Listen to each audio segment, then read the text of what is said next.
ماشاء اللہ لا حول ولا قوة الا باللہ العلی العظیم حسبنا اللہ ونعم الوکیل نعم المولا ونعم النصیر وَأُفَوِّضُ أَمْرِي إِلَى اللَّهِ إِنَّ اللَّهَ بَصِيرٌ بِالْعِبَادِ صلوات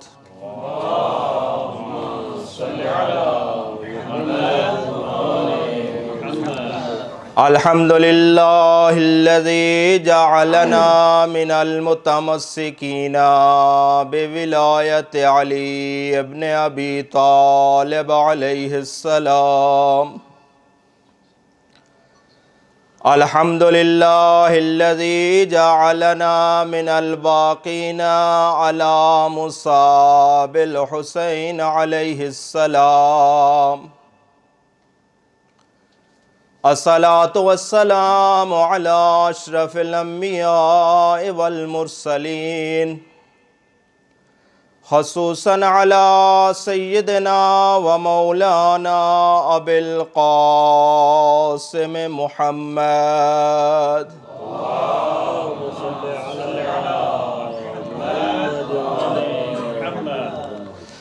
رب اشرح لي صدري ويسر لي امري واحلل عقدة من لساني يفقهوا قولي بسم الله الرحمن الرحيم قال الله تعالى في كتابه الحكيم بسم الله الرحمن الرحيم يرفع الذين آمنوا منكم والذين أوتوا العلم درجات والله بما تعملون خبير صلوات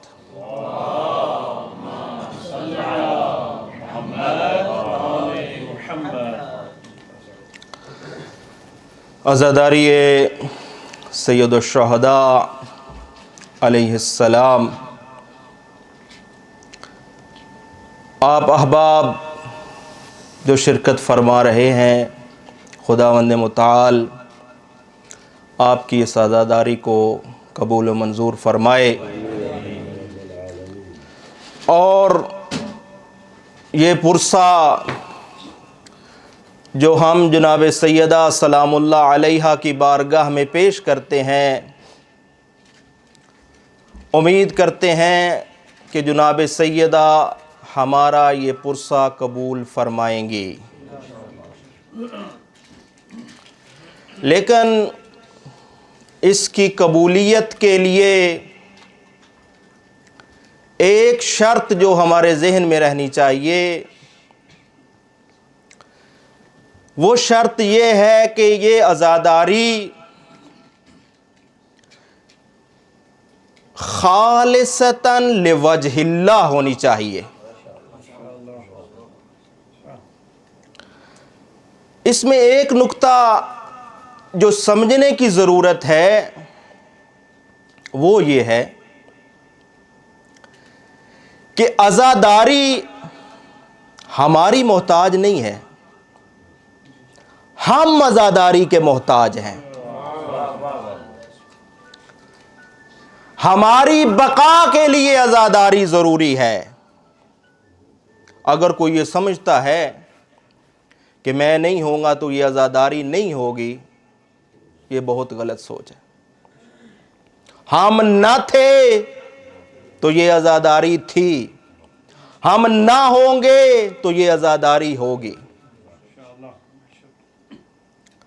کیوں؟ کیونکہ یہ وعدہ ہے پروردگار عالم کا کہ تم مجھے یاد کرو، میں تمہیں یاد کروں گا، اور اس میں کوئی دو رائے نہیں ہے کہ جس طرح امام مظلوم کربلا نے اللہ تعالیٰ کو یاد کیا ہے، اس تاریخ بشریت میں اس طرح کسی نے یاد نہیں کیا۔ لہذا یہ ہمارے ذہنوں سے بات نکل جانی چاہیے کہ عزاداری ہم نہیں ہوں گے تو ختم ہو جائے گی یا نہیں ہوگی. نہیں، یہ عزاداری ہوگی، بلکہ آپ خود ملاحظہ کر رہے ہیں کہ ہر آنے والا سال اس سے بہتری کی طرف جا رہا ہے. اس کے اوپر جتنی پابندیاں لگانے کی کوششیں ہوتی ہیں، کتنے مسائل بنائے جاتے ہیں، کتنی ایف آئی آرز ہوتی ہیں، کتنے مومنین کو پریشان کیا جاتا ہے، لیکن ہر سال اس سے بڑھ کے یہ عزاداری ہو رہی ہے.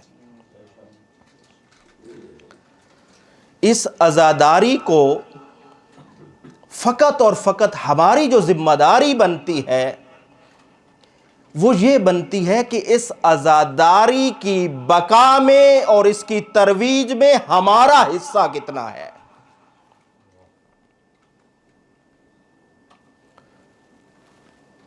اور یہ بھی دو رائے نہیں ہے اس بات میں بھی، آپ خود بھی اس کو ملاحظہ کر رہے ہوں گے، برادران سے بھی اس موضوع پہ بات چلتی رہی ہے کہ سوشل میڈیا کے آنے کے بعد ایک اس کا فائدہ ہے اور ایک اس کا نقصان ہے. فائدہ کیا ہوا؟ فائدہ اس کا یہ ہوا کہ عزاداری مظلوم کربلا کی ترویج کا سب سے بڑا ذریعہ یہ سوشل میڈیا بن گئی. آج ہر مجلس لائیو چل رہی ہے، اور یہ ایک جگہ پہ پیغام نہیں رہتا بلکہ پوری دنیا میں یہ پیغام مظلوم کربلا جا رہا ہے. یہ اس کا مثبت پہلو ہے. اس کا منفی پہلو کیا ظاہر ہوا کہ خود لوگوں کی وہ تڑپ جو ہمارے بزرگوں نے ہمیں دی تھی وہ تڑپ نظر نہیں آ رہی. آپ سوچ رہے ہوں گے، اس بات کو محسوس کر رہے ہوں گے. وجہ کیا ہے؟ وجہ یہ سوشل میڈیا ہے. کیا کرنا ہے امام بارگاہ میں جا کر، کیا کرنا ہے مسجد میں جا کر، کیا کرنا ہے حسینیہ میں جا کر. یہ لائیو چل رہی ہے، کسی جگہ پہ بیٹھ کے میں یہ مجلس عزا سن سکتا ہوں، مجھے اس جگہ پر جانے کی ضرورت نہیں ہے. یہ اس کا منفی پہلو ہے. یہ روش ہمارے بزرگوں نے ہمیں نہیں دی. ہمارے بزرگوں نے جو ہمیں روش دی ہے، ہماری ذمہ داری ہے کہ اس روش کو باقی رکھیں. ہمارا بزرگ جب مسجد اعظم میں آتا تھا، ہمیں بچپن میں ساتھ لے کے آتا تھا کہ جاؤ دیکھو یہ مظلوم کربلا کی مجلس ہے، اس میں شرکت کرو، تاکہ اس کے ذہن میں بھی یہ کربلا کا جذبہ پیدا ہو. اور ہم تو اس مکتب کے ماننے والے ہیں کہ جس مکتب میں اگر آپ کا بچہ پیدا ہوا ہے تو حکم ہے کہ اس کو پہلی جو خوراک ہے، جس کو ہم اپنی زبان میں گٹی کہتے ہیں، وہ بھی حکم ہے کہ خاک شفا کی گٹی دو. کیوں؟ تاکہ اس کی پہلی غذا جو اس دنیا میں بنے، اور اس غذا سے جو اس کا خون بنے، وہ خون کربلا کی مٹی کا بنے. اس لیے عزاداری مظلوم کربلا کا احیاء جتنا کیا جائے یہ کم ہے. اس کو پرجوش ہونا چاہیے، پرزور ہونا چاہیے، بلکہ ذوق و شوق کے ساتھ ہونا چاہیے. یہ ہمارے لیے بڑی حیران کن بات ہوتی ہے کہ اپنے طلاب کو کمروں سے نکالا جائے کہ مجلس عزا شروع ہو چکی ہے. یہ بات اس لیے آپ لوگوں کے سامنے کی جا رہی ہے کہ یہ اپنے طلاب کا مجمع ہے، اپنا ایک ذاتی ماحول ہے جس میں یہ بات کی جا رہی ہے کہ ہمیں کیوں ضرورت پڑتی ہے کہ ہمیں دروازوں کو کھٹکھٹایا جائے کہ آؤ باہر نکلو مجلس شروع ہو چکی ہے. جس سے یہ صاف ظاہر ہوتا ہے کہ ہمارے اندر عزاداری کا وہ جذبہ باقی نہیں ہے، وہ تڑپ باقی نہیں ہے۔ تو دعا کرتے ہیں پروردگار عالم سے کہ پروردگار عالم ہمیں عزاداری مظلوم کربلا کو ذوق و شوق کے ساتھ منانے کی توفیق عطا فرمائے، اور وہ مقصد اور وہ ہدف جو عزاداری مظلوم کربلا کا ہمیں بتایا گیا ہے، وہ مقصد اور ہدف پورا کرنے کی توفیق عطا فرمائے۔ ایک صلوات پڑھ دیجئے محمد و آل محمد۔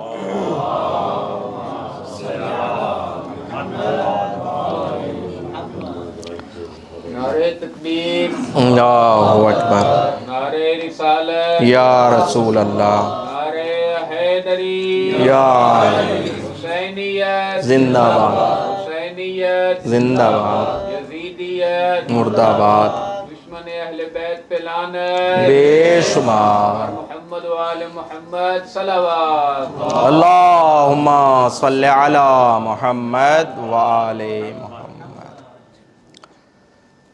ابتدائے کلام میں آپ کے سامنے ایک صلوات پڑھ دیجئے بھائی۔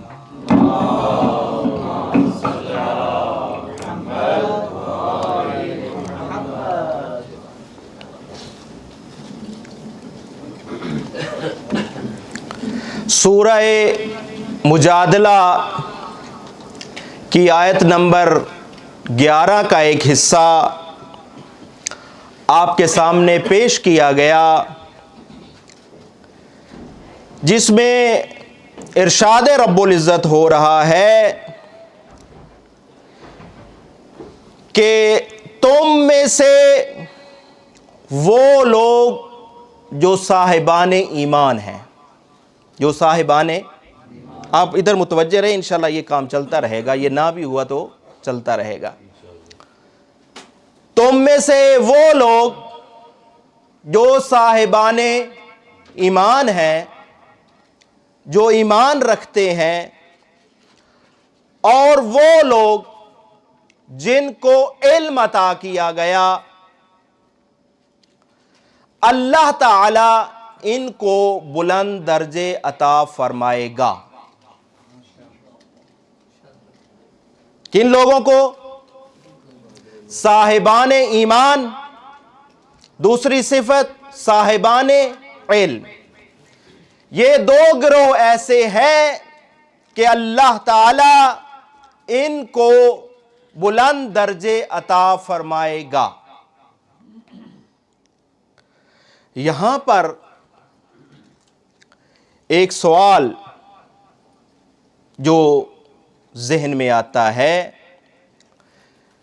کہ اللہ تعالی نے انسان کی عزت و عظمت کا جو نظام دیا ہے، جو انسان کا معیار فضیلت بیان کیا ہے، وہ معیار فضیلت کیا ہے؟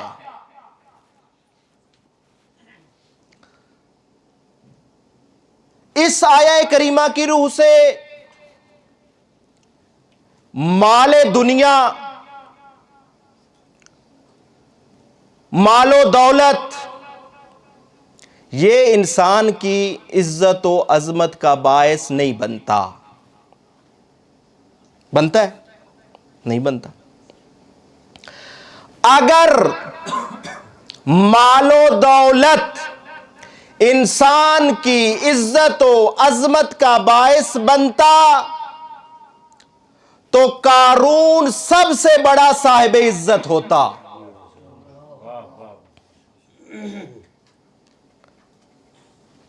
دوسری طرف آتے ہیں کہ کیا دنیا کی حکمرانی یا بادشاہت، کسی کو حکمران بنا دینا، کیا یہ انسان کی عزت و عظمت کا باعث بنتا ہے؟ قرآن کی روح سے یہ بھی انسان کی عزت و عظمت کا باعث نہیں بنتا۔ کیوں؟ کیونکہ اگر حکمرانی کرنا، کسی کو حکمران بنانا انسان کے لیے باعث عزت و عظمت ہوتا تو فرعون سب سے بڑا صاحب عزت ہوتا۔ پھر قرآن کے بتائے ہوئے معیار کی طرف آتے ہیں کہ قرآن نے انسان کی عزت و عظمت کس چیز کو قرار دیا ہے، انسان کا معیار فضیلت قرآن نے کیا بیان کیا ہے۔ تو اس آیہ مجیدہ کی روح سے سورہ مجادلہ کی آیت نمبر 11 کے ایک جز کی روح سے جو چیز انسان کی عزت و عظمت کا باعث بنتی ہے وہ دو چیزیں ہیں۔ ایک، انسان جو صاحب ایمان ہوگا وہ صاحب عزت ہوگا، وہ انسان جو صاحب علم ہوگا وہ صاحب عزت ہوگا۔ یہ معیار کون دے رہا ہے؟ اللہ کی پاک کتاب یہ معیار دے رہی ہے۔ شیخ صاحب نے اپنے شعر میں کہا کہ ہم اسے اپنی زبان میں کیا خطیب کہتے ہیں، اس طرح کا کوئی شعر پڑھا ہے۔ تو آپ اچھی طرح جانتے ہیں میں کوئی خطیب شتیب نہیں ہوں، تو جو پریشان ہوں میں ان سے معذرت چاہتا ہوں کہ جو باتیں میں یاد کر کے آیا ہوں وہ میں آپ کو سناؤں گا، چاہے آپ پریشان ہوں یا خوش ہو کے سنیں وہ آپ کو سننی پڑیں گی۔ ایک صلوات پڑھیں، اللہم صلی علی محمد وآلِ محمد۔ ثابت یہ ہوا کہ قرآن کا دیا ہوا معیار کہ انسان صاحب عزت بنتا ہے صاحب ایمان ہونے سے اور صاحب علم ہونے سے، اس معیار کو ہم ابھی لے کے جاتے ہیں اس طرف کہ جہاں قرآنی معیار کے مطابق بعد از رسول خدا صلی اللہ علیہ وآلہ وسلم، صلوات پڑھ دیجئے،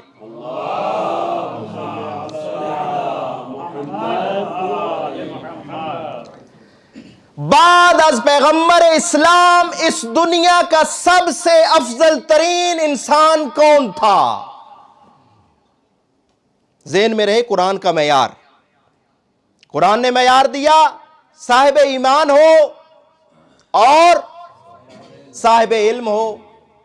ہم نے بعد از پیغمبر اکرم اس معیار پہ دیکھنا ہے کہ بعد از پیغمبر قرآنی آیت کے روح سے سب سے افضل انسان کون تھا۔ یہ بڑی کلامی بحث اور بڑی ہمارے معاشروں میں بحث ہوتی ہے کہ بعد از پیغمبر کون افضل تھا، کسی نے کچھ کہا کسی نے کچھ کہا۔ ہم کسی سے کوئی اختلاف نہیں کرتے، بلکہ قرآن کی طرف آتے ہیں کہ قرآن نے معیار فضیلت یہ دیا ہے اور اس میں دیکھتے ہیں کہ یہ صفات کس ہستی میں پائے جاتے ہیں۔ پہلا معیار علم۔ اگر علم کے میدان میں دیکھنا ہو بعد از پیغمبر اکرم تو خطیب منبر سلونی علی ابن ابی طالب نظر آتا ہے۔ اگر دوسرے معیار کو دیکھنا چاہتے ہو، دوسرا معیار کیا تھا؟ ایمان، صاحب ایمان ہو، اور ظالم علی تو کل ایمان ہے۔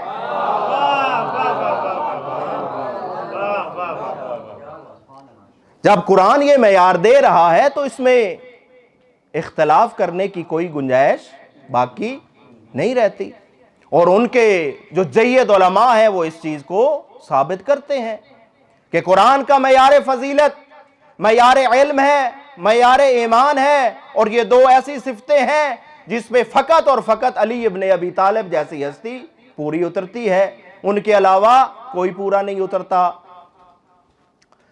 یا آل محمد کا ہر فرد وہ ان صفات کے اوپر پورا اترتا ہے۔ یہ اگر کوئی سوال کرے کہ آپ نے آل محمد کو کیوں شامل کر لیا، سب کو کیوں آپ نے فقط امیر المومنین علیہ السلام تک خاص نہیں کیا، تو اس کی میرے پاس دلیل ہے۔ کیوں؟ امیر المومنین علیہ السلام نہج البلاغہ کے ایک خطبے میں خود ارشاد فرما رہے ہیں کہ لا یکاس بآل محمد من هذه الامہ احد،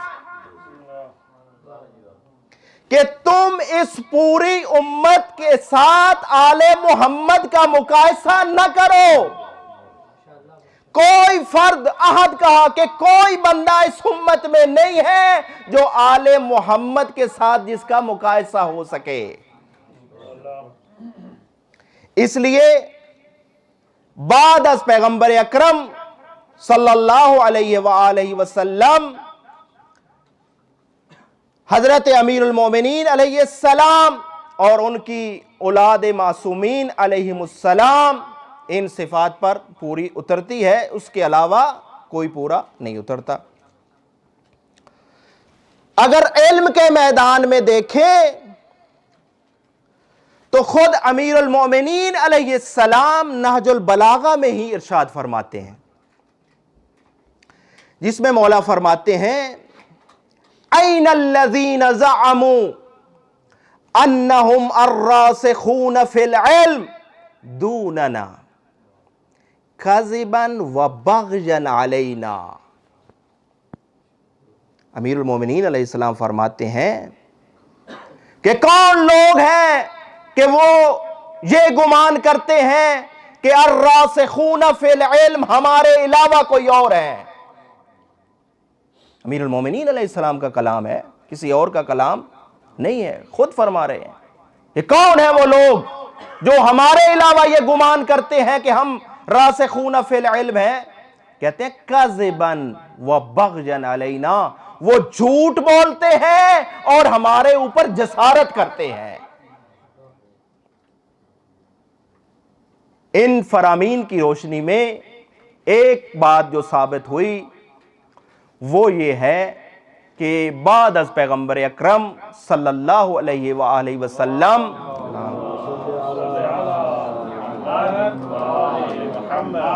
اگر کوئی ہستی ان صفات پر پوری اترتی ہے تو وہ امیر المؤمنین اور ان کی اولاد طاہرین ہے۔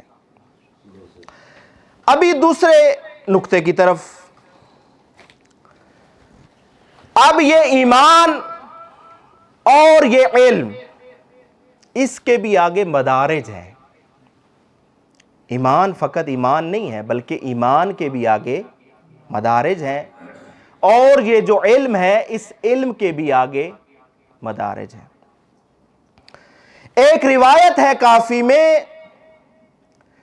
کہ عن محمد بن عیسیٰ عن یونس قال سألت ابا الحسن الرضا علیہ السلام عن الایمان والاسلام فقال ابو جعفر علیہ السلام انما هو الاسلام والایمان فوقہ بدرجۃ والتقوى فوق الایمان بدرجۃ والیقین فوق التقوى بدرجۃ۔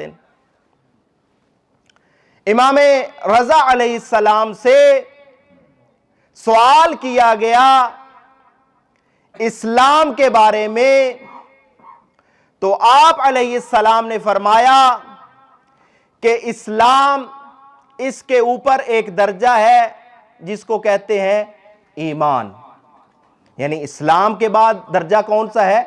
ایمان کا۔ ایمان کے اوپر ایک درجہ ہے جس کو کہتے ہیں یقین، اور یقین کے اوپر ایک درجہ ہے جس کو کہتے ہیں تقوی۔ یہ مدارج ہیں کس کے؟ اسلام کے۔ اسلام ہو گیا، ایمان ہو گیا، تقوی ہو گیا، اور پھر یقین۔ یہ چار مدارج امام رضا علیہ السلام نے بیان فرمائے ہیں۔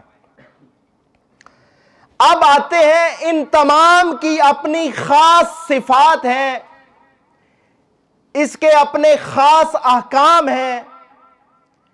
ایک ہے اسلام۔ سب سے پہلے ہم آتے ہیں اسلام کی طرف۔ اسلام کے بارے میں متفقن علیہ حدیث ہے شیعہ اور سنی مصادر میں کہ اسلام کسے کہتے ہیں۔ اسلام کی تعریف جو نبی اکرم صلی اللہ علیہ وآلہ وسلم نے بیان فرمائی، فرمایا من سلم المسلمون من یدہ و لسانہ۔ توجہ رہے کہ مسلمان وہ ہے کہ جس کی زبان سے اور جس کے ہاتھ سے دوسرے مسلمان محفوظ رہیں، اسے مسلمان کہا جاتا ہے۔ دو باتیں کہ اولاً مسلمان جو ہوگا وہ زبان دراز نہیں ہوگا۔ بے لسان یہی ہے نا کہ مسلمان زبان دراز نہیں ہوگا۔ اور دوسری مسلمان کی خصوصیت یہ ہے کہ مسلمان دست دراز نہیں ہوگا۔ بے لسان و ید، زبان دراز بھی مسلمان نہیں ہوتا اور دست دراز بھی مسلمان نہیں ہوتا۔ بھائی ایک عام مسلمان کہ جس کے بارے میں نبی اکرم صلی اللہ علیہ وآلہ وسلم فرماتے ہیں کہ وہ مسلمان دوسرے مسلمان کو اذیت نہیں دیتا، نہ زبان سے نہ ہاتھ سے۔ اگر وہ عام کسی مسلمان کو یہ کام کرے گا تو نبی اکرم صلی اللہ علیہ وآلہ وسلم کی اس متفقن علیہ حدیث کے مطابق وہ مسلمان نہیں ہے۔ میں آپ سے سوال کرتا ہوں، جو برسر منبر علی ابن ابی طالب علیہ السلام کو گالیاں دیتا رہا، وہ مسلمان کیسے رہا؟ وہ کیسے مسلمان رہا؟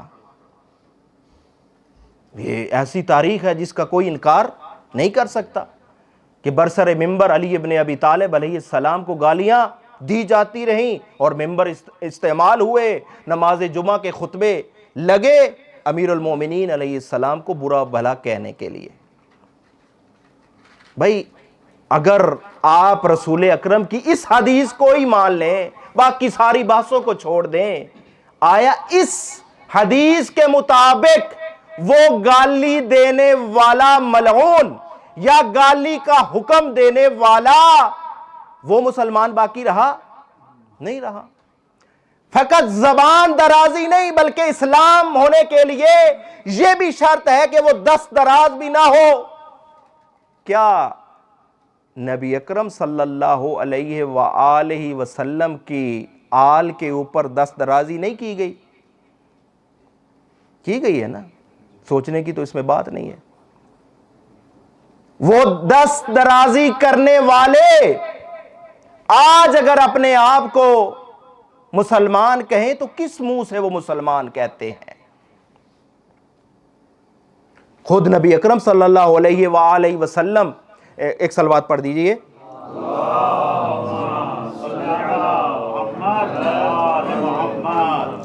کا فرمان ہے کہ ما اوذی نبی مثل ما اوذیت،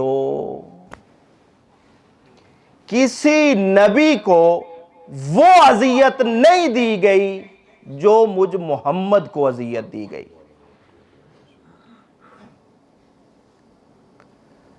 اب یہ سوال پیدا ہوتا ہے کہ نبی اکرم صلی اللہ علیہ وآلہ وسلم کو یہ کون سی اذیت دی گئی؟ اگر کوئی خطیب، اگر کوئی مولانا نبی اکرم صلی اللہ علیہ وآلہ وسلم کی فقط ذات باصفات کو دیکھے اور ثابت کرنا چاہے کہ فقط ان کی ذات کو دیکھ کے اس روایت کو ثابت کر دے، تو وہ شاید ثابت نہ کر سکے، کیونکہ مقابلے میں دوسرے لوگ دکھائیں گے کہ حضرت یحییٰ کے اوپر جو ظلم ہوا ان کا سر قلم کیا گیا، حضرت زکریا کو آرے میں دیا گیا، حضرت یوسف کا قصہ آپ کے سامنے ہے۔ یعنی فقط نبی اکرم صلی اللہ علیہ وآلہ وسلم کی ذات باصفات کو دیکھ کے اس روایت کو ثابت نہیں کیا جا سکتا، بلکہ اس کے لیے ضروری ہے کہ ساتھ آل مصطفیٰ کو ملایا جائے۔ جو اذیت آل مصطفیٰ کو دی گئی وہ کسی اور نبی کی آل کو نہیں دی گئی۔ اس کے لیے بھی خود نبی اکرم صلی اللہ علیہ وآلہ وسلم کی روایات ہیں، جس میں خود جناب سیدہ کے بارے میں فرمایا کہ من اذاہا فقد اذانی، کہ جو جناب سیدہ کو اذیت دے گا وہ مجھے اذیت دے گا۔ یا خود امام مظلوم کربلا کے بارے میں نبی اکرم صلی اللہ علیہ وآلہ وسلم کا ان کی ولادت پر گریہ کرنا اور اپنے اصحاب کے سامنے ان کے احوال کو بیان کرنا اور اپنے اصحاب کو بتانا کہ میرے بعد میرے اس نواسے کو شط فرات پر ذبح کیا جائے گا۔ احوال تو سارے جانتے تھے نبی اکرم صلی اللہ علیہ وآلہ وسلم، اس لیے نبی اکرم صلی اللہ علیہ وآلہ وسلم کی یہ جو روایت ہے کہ ما اوذی یا نبی مثل ما اوذی، تو اگر کوئی ثابت کرنا چاہے تو اس کے لیے ضروری ہے کہ ساتھ وہ آل نبی کو بھی دیکھے، آل نبی کو ساتھ ملائے گا تو پھر یہ روایت ثابت ہوگی کہ واقعاً اس میں پیغمبر اکرم صلی اللہ علیہ وآلہ وسلم وحیداً فریدہ ہیں، کسی اور نبی کی آل کے ساتھ وہ ظلم نہیں ہوا جو نبی اکرم صلی اللہ علیہ وآلہ وسلم کی آل کے ساتھ ہوا۔ یہ نقطہ اسلام۔ اور اگلا نقطہ ایمان، شاید وہ سارے تمام نہ ہو سکیں، اس کے بعد مسائل کی طرف آتا ہوں۔ ایمان، ایمان کے بھی مدارج ہیں۔ ایمان فقط ایمان، لفظ ایمان مومن ہونا یہ مراد نہیں ہے، ایمان کے بھی مدارج ہیں۔ بعض روایات میں ایمان کے 10 درجے بیان کیے گئے ہیں۔ شیخ محسن کتنے؟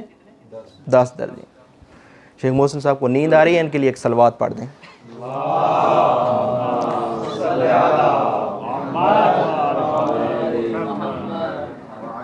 ایمان کے 10 درجے بیان کیے گئے ہیں۔ کہتے ہیں کہ یہ روایت خصالے میں شیخ صدوق علیہ رحمہ نے اس روایت کو بیان کیا ہے کہ ایمان کے کتنے درجے ہیں؟ 10۔ ایمان بھی سب کا برابر نہیں ہوتا۔ مومن کہنا آسان ہے، ہر مومن برابر نہیں ہوتا۔ خصال کی روایت جس کو شیخ صدوق علیہ رحمہ نے ذکر کیا، وہ فرماتے ہیں کہ اس میں ایمان کے جو 10 درجے ہیں، اس میں 8ویں درجے پر حضرت مقداد ہے۔ 8ویں درجے پر کون ہے؟ حضرت مقداد۔ اور 9ویں درجے پر ہیں جناب ابو ذر غفاری، اور 10ویں درجے پر ہیں جناب سلمان محمدی۔ اس روایت سے یہ ثابت ہوا کہ ایمان کے بھی درجے ہیں، سب کا ایمان برابر نہیں ہوتا۔ ہم سوال کرتے ہیں پیغمبر اکرم صلی اللہ علیہ وآلہ وسلم سے کہ اے رسول خدا، جب ایمان کے درجے آپ بیان کر رہے ہیں تو پھر امیر المومنین علیہ السلام ایمان کے کس درجے پر ہیں؟ تو بعید نہیں کہ یہ جواب آئے کہ وہ خود کل ایمان ہے، وہ خود مرکز ایمان ہے، انہی کے وجہ سے جو ایمان کے مدارج ہیں وہ تقسیم ہوتے ہیں۔ اس کے لیے بھی ایک روایت ہے پیغمبر اکرم صلی اللہ علیہ وآلہ وسلم کی، فرمایا یا علی ما عرف اللہ الا انا وانت، کہ اے علی اللہ تعالیٰ کو کسی نے نہیں پہچانا، اگر پہچانا ہے تو میں محمد نے اور تم علی نے. ما عرف اللہ الا انا وانت. آگے فرمایا وما عرفنی الا اللہ وانت، کہ مجھ محمد کو کسی نے نہیں پہچانا، اگر پہچانا ہے تو خدا نے اور کس نے؟ علی نے. آگے تیسرا جملہ وما عرفک الا اللہ وانا، کہ اے علی تجھے کسی نے نہیں پہچانا، اگر پہچانا ہے تو کس نے؟ اللہ نے اور میں محمد نے. اس سے ثابت ہوا کہ خود اصحاب امیر المومنین علیہ السلام کا جو ایمان تھا امیر المومنین علیہ السلام کے بارے میں وہ بھی برابر نہیں تھا. اب یہ روایت آپ کے سامنے خصال میں موجود ہے. تو یہ ایمان جو امیر المومنین علیہ السلام مرکز ایمان ہے، جس میں کہا گیا کہ حب علی ایمان و بغضہ کفر و نفاق، کہ ان کی محبت کیا ہے؟ ایمان ہے، اور ان کا بغض کیا ہے؟ کفر اور نفاق ہے. یعنی جو بھی امیر المومنین علیہ السلام کے ساتھ بغض رکھے گا، اس روایت کی روشنی میں جو اہل سنت اور اہل شیعہ دونوں نے اس کو ذکر کیا ہے، وہ بندہ یا کافر ہوگا یا منافق ہوگا. اس لیے معیار ایمان، مرکز ایمان امیر المومنین علیہ السلام کی ذات باصفات ہے. بس میں اس کو ادھر ہی روکتا ہوں، باقی انشاءاللہ پھر کبھی موقع ملا تو اور نکات جو تقوی اور یقین کے بارے میں ہیں. ایک جملہ اسی کے ساتھ ریلیٹڈ جو علامہ ہمارے پاکستان کے ایک بہت جید نجفی علماء میں سے تھے، اللہ تعالیٰ انہیں غریق رحمت فرمائے، استاد العلماء علامہ یار شاہ صاحب قبلہ نجفی قدس سرہ، جتنے علماء اس وقت بہت چند ہی باقی بچے ہیں جو ہیں، ان کے شاگردوں میں ان کا شمار ہوتا ہے نجفی علماء میں. وہ فرمایا کرتے تھے کہ امیر المومنین علیہ السلام کی ذات میں بس 2 نقص ہیں. اب یہ بات اگر بندہ سنے فوراً چونک جگہ ہے، امیر المومنین علیہ السلام میں نقص، بعید نہیں کہ پاکستان کے ممبر میں فوراً خطیب کی گریبان سے پکڑ کے نیچے اتار دیں کہ آپ نے یہ بات کیسے کی. ہاں، تو وہ فرمایا کرتے تھے کہ امیر المومنین علیہ السلام کی ذات میں بس 2 نقص ہیں. پہلا یہ تھا کہ وہ خدا نہیں ہے، اور دوسرا نقص ان میں یہ ہے کہ وہ مصطفیٰ نہیں تھے. اس کے علاوہ ان کے اندر کوئی نقص نہیں تھا. اور یہی ہمارا عقیدہ ہے کہ بعد از خدا، بعد از مصطفیٰ، جتنے کمالات، جتنے اوصاف امیر المومنین علیہ السلام میں پائے جاتے ہیں، وہ کسی اور ہستی میں نہیں پائے جاتے. آپ چاہے جس کو بھی مومنوں کا چاچا بناؤ، مومنوں کا ماما بناؤ، اس سے کوئی فرق نہیں پڑتا.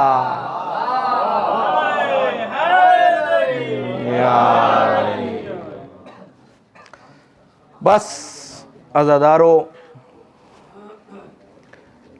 آج 4 محرم الحرام ہے.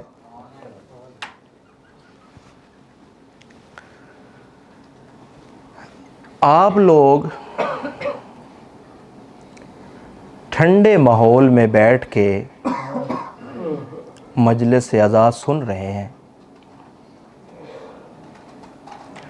لیکن آج 2 دن ہو چکے ہیں نبی زادیاں کربلا کے لکودک صحرا میں موجود ہیں.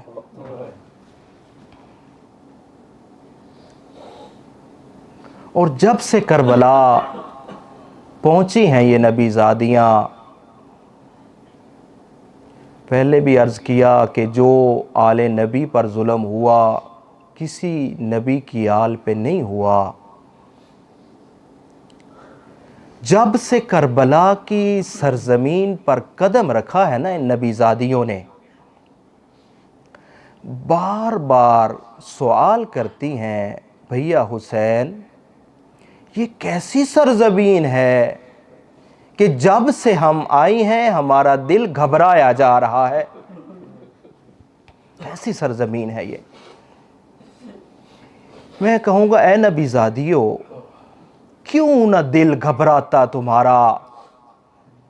تم تو جب اپنے نانا کے مزار پہ بھی جاتی تھی تو پہلے وہاں پر چراغوں کو گل کرا دیا جاتا تھا۔ اے نبی زادیو کوفہ میں جب آئی تھیں تو جب باہر نکلتی تھیں تو امیر المومنین علیہ السلام مسجد کوفہ میں اعلان کر دیتے تھے کہ آج گھر سے باہر کوئی نہ نکلے۔ تو آج 4 محرم الحرام ہے۔ جب راستے میں امام مظلوم کربلا کو جناب مسلم بن عقیل کی شہادت کی خبر ملی نا کہ آپ کو شہید کر دیا گیا، اور اس حالت میں خبر ملی کہ فقط شہید نہیں کیا گیا بلکہ آپ کے پاؤں میں رسیاں ڈال کے کوفہ کی گلیوں میں گھسیٹا جا رہا ہے۔ تو امام مظلوم کربلا نے کوفہ کا ارادہ ترک کیا اور امام علیہ السلام کربلا کی جانب روانہ ہو گئے۔ میرا مقصود وہ واقعات پڑھنا نہیں ہے جو پیش آئے، بلکہ فقط ارباب مقاتل نے لکھا ہے کہ جب امام مظلوم کربلا نے کربلا کا ارادہ کیا تو وہاں پر کچھ خطوط لکھے امام حسین علیہ السلام نے، اور جو خط امام مظلوم کربلا نے ایک کوفہ میں لکھا آج ہم اس شہید کی شہادت پڑھنے جا رہے ہیں۔ وہ خط کس کو لکھا امام مظلوم کربلا نے؟ وہ خط لکھا من حسین ابن علی الی رجل فقیہ حبیب ابن مظاہر الاسدی، اپنے بچپن کے ساتھی حبیب ابن مظاہر کو خط لکھا۔ اب یہ تاریخ نے لکھا ہے کہ یہ لوگ کوفہ میں اس وقت کیوں موجود تھے، تو جب کوفہ والوں نے خطوط لکھے تو یہ جناب مسلم ابن اوسجا اور جناب حبیب ابن مظاہر یہ جناب مسلم کی بیعت لینے کے لیے کوفہ میں موجود تھے، لیکن جب یہ حالات تبدیل ہوئے، جناب مسلم بن عقیل کو شہید کر دیا گیا، تو اس وقت یہ روپوش ہو گئے تھے جناب حبیب ابن مظاہر اور جناب مسلم ابن اوسجا۔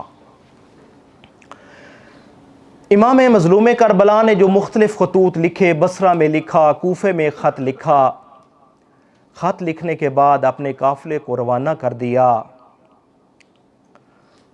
اب امام مظلوم کربلا وارد ہو چکے ہیں، 2 محرم کربلا پہنچ چکے ہیں،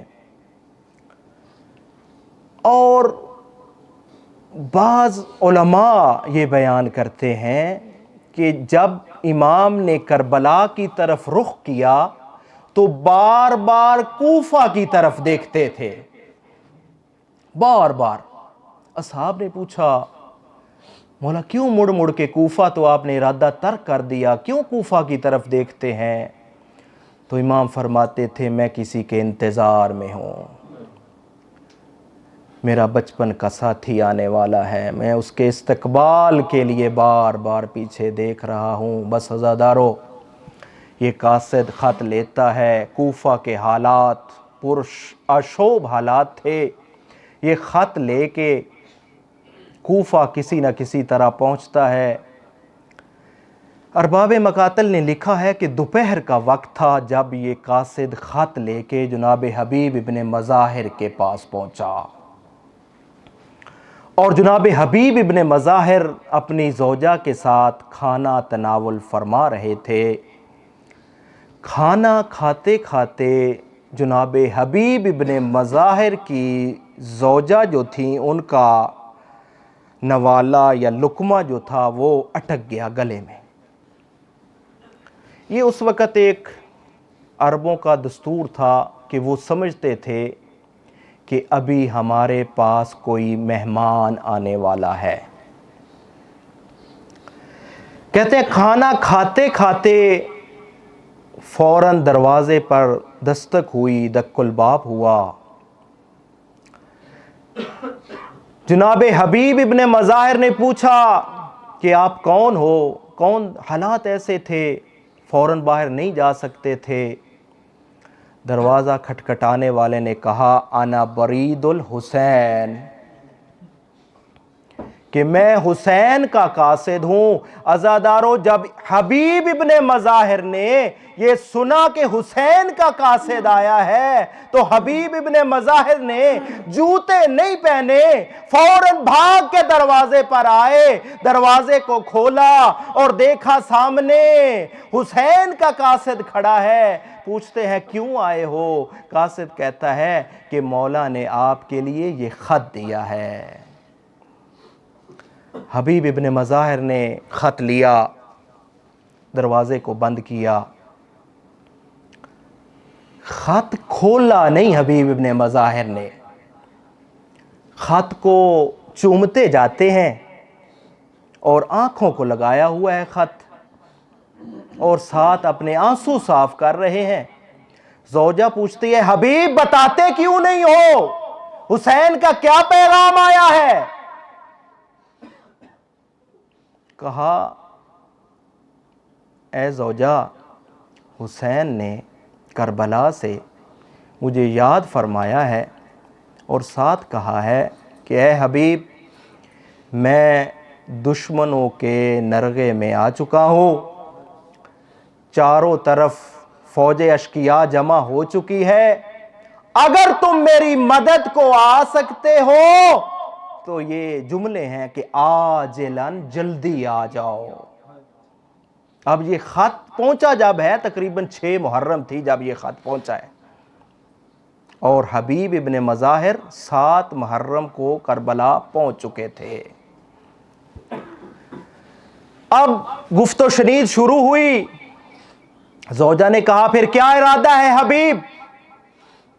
حبیب اب اپنی زوجہ کو آزما رہے ہیں، ایمان کے درجے دیکھیں، اپنی زوجہ کو آزمانا چاہتے ہیں۔ حبیب جانتے تھے اصحاب امیر المومنین بھی میں ان کا شمار تھا، اصحاب رسول خدا میں ان کا شمار تھا، خود امام مظلوم کربلا کے اصحاب میں ان کا شمار ہوتا تھا، سب حالات کو جانتا تھا حبیب۔ فقط اپنی زوجہ کو آزمانے کے لیے جب زوجہ نے کہا نا کہ حبیب کیا ارادہ ہے، کہا میں عمر رسیدہ ہو چکا ہوں، میں اب جا کے کیا مدد کروں گا فرزند رسول کی، اپنے قبیلے والوں سے میں مشورہ کرتا ہوں۔ جب زوجہ نے یہ بات سنی تو فوراً اپنی چادر کو اتارا، جناب حبیب ابن مظاہر کی طرف پھینکا اور کہا اے حبیب یہ چادر لو، تم کرو چادر اور اپنی تلوار دو مجھے، اور میں فرزند زہرا کی مدد کے لیے جاتی ہوں۔ یہ ایمان کی منزل تھی اس زوجہ کے لیے بھی۔ حبیب کہتے ہیں کہ میں آپ کو آزمانا چاہتا تھا، میں نے آزما لیا، میں فرزند زہرا کی مدد کے لیے جاتا ہوں۔ تو عزادارو حبیب ابن مظاہر نکلتے ہیں اور غلام کو کہتے ہیں کہ پرشو اشوب حالات تھے، یہ میرا گھوڑا ہے، اس کو فلاں جگہ پہ لے کے چلو، میں وہاں پہنچ جاؤں گا۔ اور خود باہر نکلتے ہیں تو آگے مسلم ابن اوسجہ موجود تھے۔